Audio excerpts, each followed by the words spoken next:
मंदार माला कुलितालकाय कपाल माला कृतशेखराय दिव्यांबराय च दिगंबराय नमः शिवाय च नमः शिवाय।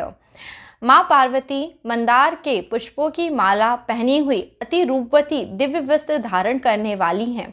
कपाल मालाधारी शिव ने इन्हें अपना अर्ध शरीर दिया है। इस तरह के परमेश्वर को मेरा साक्षात नमस्कार है। सभी महिलाओं को हरतालिका व्रत के साल 2020 की शुभकामनाएं। आप सभी को दीर्घ आयु, पति की प्राप्ति हो, सुख सौभाग्य की प्राप्ति हो, धन संपदा, धान्य इत्यादि से आपके घर के भंडार भरे रहें।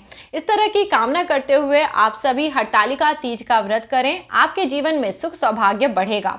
परंतु दोस्तों, एक गलती करने मात्र से आपका हरतालिका तीज का व्रत खंडित हो जाता है, जिसके परिणाम स्वरूप आपको हरतालिका तीज के व्रत की पुण्य फल की प्राप्ति नहीं होती और आपके जीवन में कष्ट और संकट इसी तरह से बने रहते हैं। यदि आप चाहते हैं आपका व्रत सफल हो तो आज के वीडियो को बहुत ध्यान से सुनिए, क्योंकि यदि आप एक गलती भी करते हैं तो आपका व्रत अवश्य खंडित हो जाता है और इसका फल आपको प्राप्त नहीं होता। जय माता रानी। दोस्तों, मैं नीता विक्रम चैनल में आपका स्वागत करती हूँ। माता रानी के नाम का जयकारा लगाएं। कमेंट सेक्शन में जय माता रानी, हर हर महादेव, जय मां पार्वती अवश्य लिखिए। आप सभी का व्रत सफल हो ऐसी मैं कामना करती हूं। और यदि आज आप पहली बार नीता विक्रम चैनल पे आए हैं तो चैनल जरूर सब्सक्राइब करिए। वीडियो के नीचे बने हुए लाल रंग के सब्सक्राइब के बटन को प्रेस करिए। बाजू में बनी हुई घंटी अथवा बेल के आइकन को प्रेस करिए। इससे आपको व्रत, पूजा पाठ संबंधी सभी जानकारियां निःशुल्क प्राप्त होंगी। और साथ ही साथ आज के वीडियो को लाइक करने से और फैमिली फ्रेंड्स में ज्यादा लोगों के साथ शेयर करने से आपको धर्म का अद्भुत लाभ प्राप्त होगा। चलिए दोस्तों, वीडियो शुरू करते हैं। साल 2020 में हरतालिका तीज का व्रत 21 अगस्त 2020 की तारीख को रखा जाएगा। इस दिन पे दोस्तों शुक्रवार का दिन है। इसके कारण यह व्रत अत्यंत वैभव लेके आपके जीवन में आएगा। जिन लोगों के भी जीवन में धन संबंधी या किसी भी प्रकार की परेशानियां चल रही थी, अवश्य ही इस व्रत के प्रभाव से परेशानियां कम होंगी, जीवन में सुख सौभाग्य की वृद्धि होगी। जो महिला हरतालिका तीजा का व्रत करेंगी वह सुबह के समय इस व्रत का संकल्प जरूर लें। सुबह के समय जल्दी उठें और स्नान कर लें।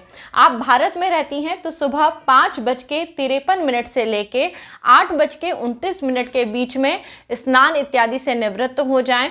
अपने घर के मंदिर में या फिर आसपास आपके कभी कहीं कोई मंदिर हो, वहां जाके भी आप इस व्रत का संकल्प ले सकती हैं। हाथ में थोड़े से चावल ले लें, पुष्प ले लें और माता पार्वती के सामने बोलें, हे गौरा मैया, हे माँ पार्वती, आपकी पूजा हेतु मैं आज का हरतालिका तीज का व्रत करने का संकल्प लेती हूँ। मेरे व्रत को सफल करें, मेरे धन धान्य, सुख सौभाग्य, पति की दीर्घ आयु देना और मेरे संतान की रक्षा करना।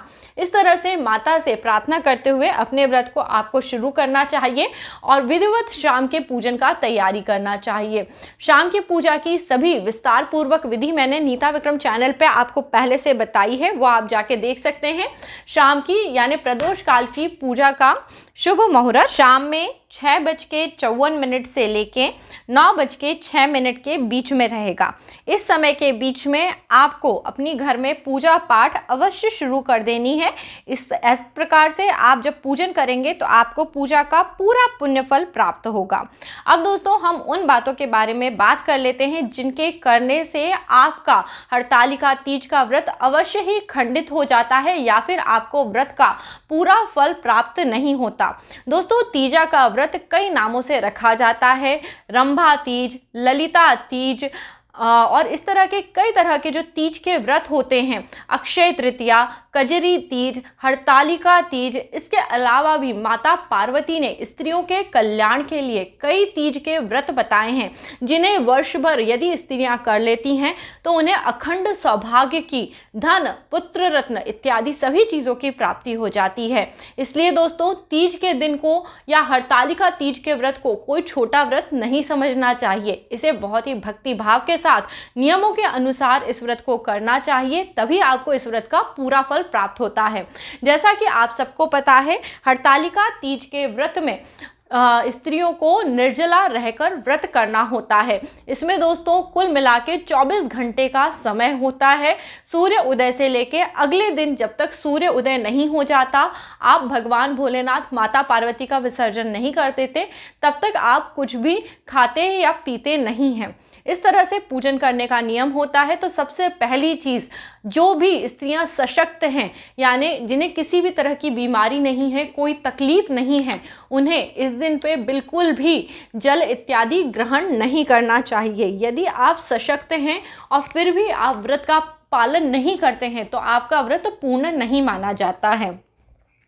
इस दिन पे जो स्त्रियां व्रत रख रही हैं, वह यदि नमक खाती हैं तो उनका व्रत टूट जाता है। जी हाँ दोस्तों, जहाँ एक और मैं बता रही हूँ, पानी भी नहीं लेना है। यदि आप उस समय पे नमक का सेवन करेंगे तो आपका व्रत अवश्य ही खंडित हो जाएगा। और साथ ही साथ यदि आपने एक बार इस व्रत को उठा लिया है तो आपको इसे बीच में नहीं छोड़ना चाहिए। आपको हमेशा यह व्रत करना चाहिए। यदि आप किसी भी कारण से व्रत करने में अक्षम हैं, नहीं कर पा रहे हैं, तो आपको अपना व्रत अपने घर परिवार में किसी सुहागिन स्त्री, कन्या को दे देना चाहिए। या फिर स्त्री यदि चाहे तो उसकी अनुपस्थिति में इस व्रत को उसका पति भी कर सकता है। कि अगर एक आध साल आपकी तबीयत खराब है, आप इस व्रत को नहीं कर पा रही हैं, तो यदि आपके पति आपके स्थान पर व्रत कर लेते हैं तब भी आपका व्रत खंडित होने से बच जाता है। या फिर आपके कुल की कोई और स्त्री आपकी जगह व्रत कर ले और फिर अगली बार से वो आपको आपका व्रत लौटा दे तो भी आपका व्रत खंडित नहीं होता। परंतु आप इस व्रत को नियमित करिए। जो लोग एक साल व्रत करते हैं फिर कभी बीच में मन आता है तो व्रत छोड़ देते हैं, उनका व्रत खंडित कहलाता है। जब भी आप ऐसा करें तो व्रत को शुरू करने से पहले दान पुण्य करके उद्यापन कर लें, या भली प्रकार से किसी पंडित से विचार विमर्श करके ही दोबारा इस व्रत को आप उठा सकते हैं।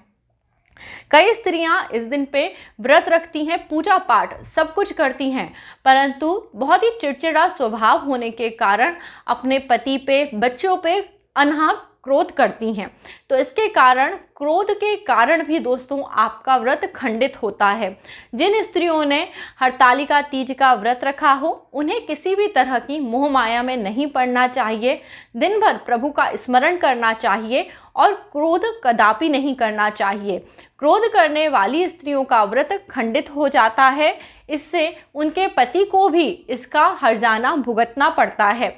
ऐसी स्त्रियां जो अपने घर में रह के क्रोध करती हैं, उन्हें इस व्रत का पूरा फल प्राप्त नहीं होता। जो स्त्रियां व्रत रखती हैं और इस दिन पे दूसरे लोगों की निंदा करती हैं, लोभ मोह मद के कारण अहंकारवश वह दूसरों को क्षीण समझ के या तुच्छ समझ के उसमें गलतियां ढूंढती हैं, उनका व्रत भी भगवान भोलेनाथ ग्रहण नहीं करते और हरतालिका तीज का व्रत रखने का पूरा पुण्य फल उन्हें कदापि प्राप्त नहीं होता। इसलिए इस दिन पे अपने मन की पवित्रता को बना के रखते हुए आपको भोलेनाथ माता पार्वती का स्मरण करते हुए इस व्रत को रखना चाहिए। यदि आप मोहपाश में पड़ के दूसरों की निंदा करेंगे तो आपका व्रत खंडित हो जाएगा। इसलिए यह गलती नहीं करनी चाहिए।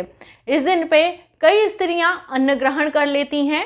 ऐसा करने से भी उनका व्रत खंडित हो जाता है, क्योंकि यह एक निर्जला व्रत है। इस दिन पे अन्न इत्यादि ग्रहण नहीं करा जाता। कई स्त्रियां बड़ी कंजूस प्रवृत्ति की होती हैं, इसलिए व्रत उपवास पूजा पाठ तो करती हैं परंतु दान नहीं करती।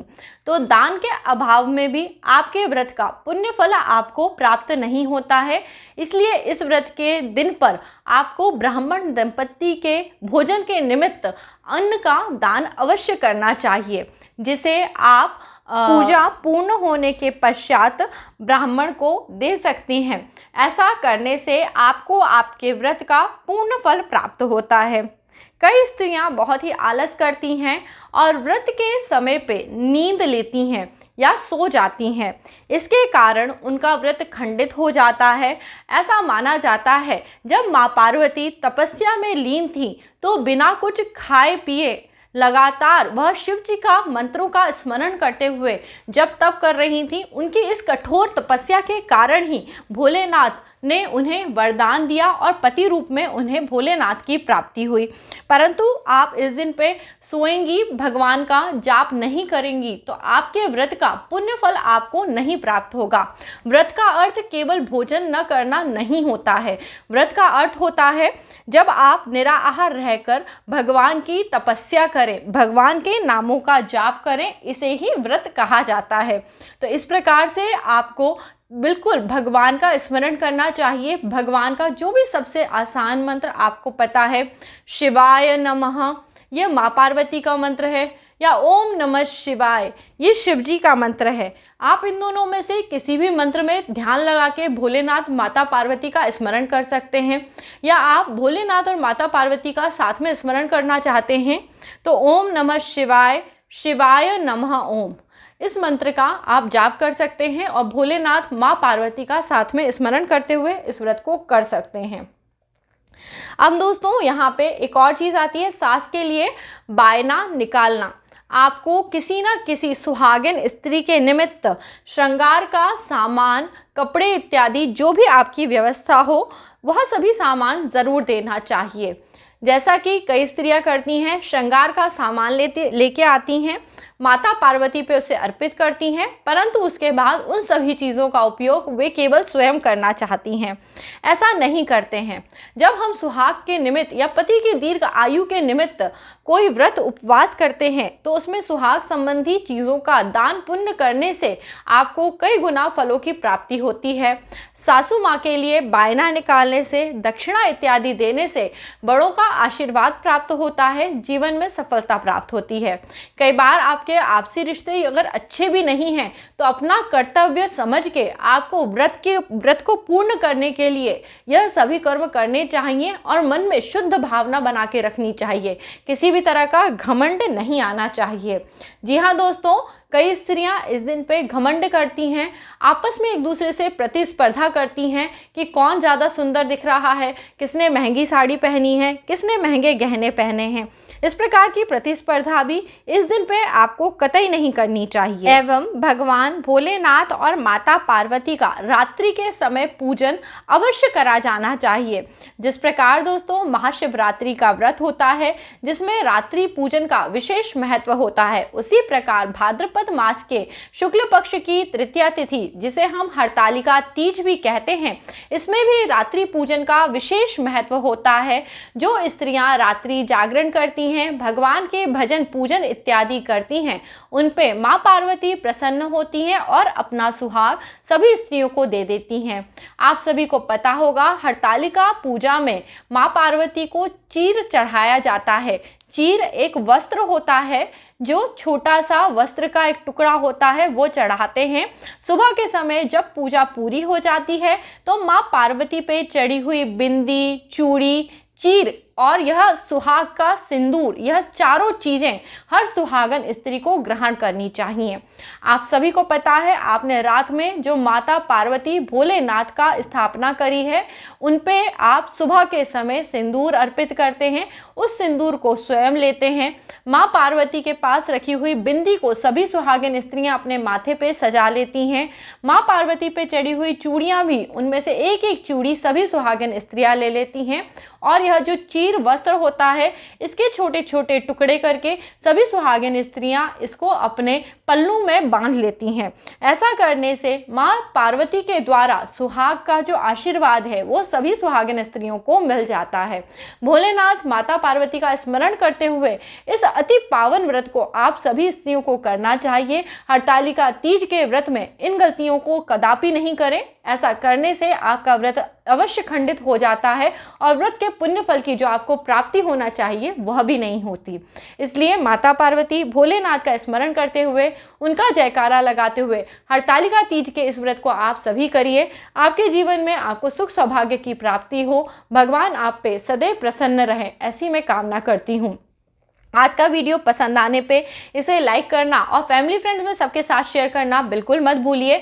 मेरे नए चैनल नीता विक्रम फैमिली को ज़रूर जाके देखिए और सब्सक्राइब करिए। वहाँ मैं आपके लिए नए घर गृहस्थी से संबंधित टिप्स के वीडियो अवश्य बनाऊंगी और जिससे आपको और ज़्यादा मदद मिलेगी रोज़ के कामकाज करने में। जय माता रानी दोस्तों, आप सदैव खुश रहें और तरक्की करते रहें।